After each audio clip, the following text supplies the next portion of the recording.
ပရိသတ်များအားလုံးပဲမင်္ဂလာခင်ဗျာမြန်မာလက်ရွေးစင်မြို့သူဘောလုံးသင်းပါဝင်ရှင်ပြိုင်မဲ့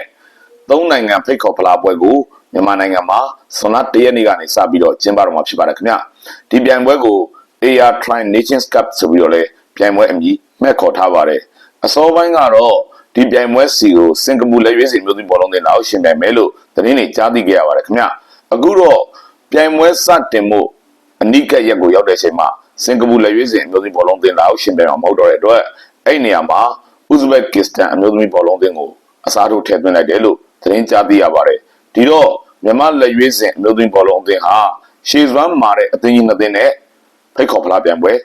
ရှင်ပြိုင်ကစားမှာဖြစ်ပါတယ်ခင်ဗျကိုမြေကိုရီကိုကွင်းကိုပရိသတ်ရှင်းမော်မှာမြန်မာလက်ရွေးစင်အမျိုးသမီးဘောလုံးသင်းရလက်ကောင်းနိုင်ပါမလားဆိုတာလဲကျွန်တော်တို့စောင့်ကြည့်ခြင်းစရာကောင်းနေပါတယ်ခင်ဗျ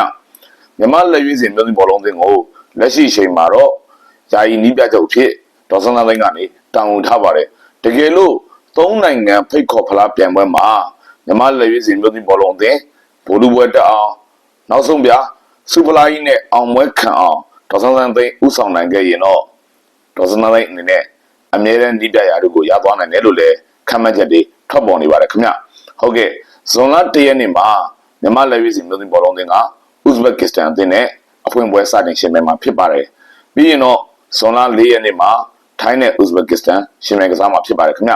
ဇွန်လ9ရက်နေ့ကိုရောက်ရင်တော့မြန်မာလက်ရွေးစင်မျိုးသမီးဘောလုံးအသင်းကထိုင်းအသင်းနဲ့ရှင်ပြိုင်ကစားမှာဖြစ်ပါတယ်မြန်မာလက်ရွေးစင်မျိုးသမီးဘောလုံးအသင်းရဲ့ပွဲစဉ်တွေကိုပရိသတ်တွေကြည့်ရှုလို့အဆင်ပြေအောင်ညနေ9:00နာရီအချိန်မှာကျင်းပသွားမှာဖြစ်တယ်လို့သိရှိရပါတယ်ခင်ဗျမြန်မာလက်ရွေးစင်မျိုးသမီးဘောလုံးအသင်းဟာပြီးခဲ့တဲ့စီးဂိမ်းပြိုင်ပွဲတုန်းကအုပ်စုကနေထွက်ရတဲ့အတွက်ဝေဖန်မှုတွေကိုရင်ဆိုင်ခဲ့ရပါတယ်အဲ့ပြိုင်ပွဲမှာလက်ရွေးစင်မျိုးသမီးဘောလုံးအသင်းကိုနီးပြယူကီကဦးဆောင်ခဲ့တယ်ဒါပေမဲ့နီးပြရဲ့လူထုတ်ပုံတွေကစီးစနစ်မကြဘူးလိုအပ်ချက်တွေများလွန်းတဲ့အတွက်မြန်မာလက်ရွေးစင်မျိုးသမီးဘောလုံးအသင်းအုပ်စုကပြုတ်တဲ့အထိဖြစ်သွားခဲ့ရတာလို့ပြည်သက်တွေကဝေဖန်ထောက်ပြထားပါတယ်ခင်ဗျအဲ့နောက်မှာတော့မြန်မာလက်ရွေးစင်မျိုးသမီးဘောလုံးအသင်းအတွက်အမြဲတမ်းနီးပြချုပ်မခံရသေးဘူးလက်ရှိမှာတော့ယာယီနီးပြချုပ်ဖြစ်ဒေါ်စန်းစန်းသိန်းကိုခန့်အပ်တောင်းပေးပြီးတော့၃နိုင်ငံဖိတ်ခေါ်ဖလားပြိုင်ပွဲကိုမြန်မာလက်ရွေးစင်မျိုးသမီးဘောလုံးအသင်းကရှင်ပြိုင်ကစားတော့မှာဖြစ်ပါတယ်မြန်မာလက်ရွေးစင်မျိုးသမီးဘောလုံးအသင်းထိုင်းလက်ရွေးစင်မျိုးသမီးဘောလုံးအသင်းဥဇဘက်ကစ္စတန်လက်ရွေးစင်မျိုးသမီးဘောလုံးအသင်းတို့ဒီပြိုင်ပွဲမှာပါဝင်ပါတယ်ခင်ဗျာဇွန်လ၁ရက်နေ့ကနေဇွန်လ9ရက်နေ့ထိကျင်းပသွားမှာပြိုင်ပွဲဖြစ်တယ်ဆိုတာပြည်သက်တွေကိုအသိပေးပြရလိုက်ပါတယ်ခင်ဗျာကြည့်ရှုအားပေးပြည်သက်အားလုံးကိုအထူးကျေးဇူးတင်ရှိပါတယ်ခင်ဗျာ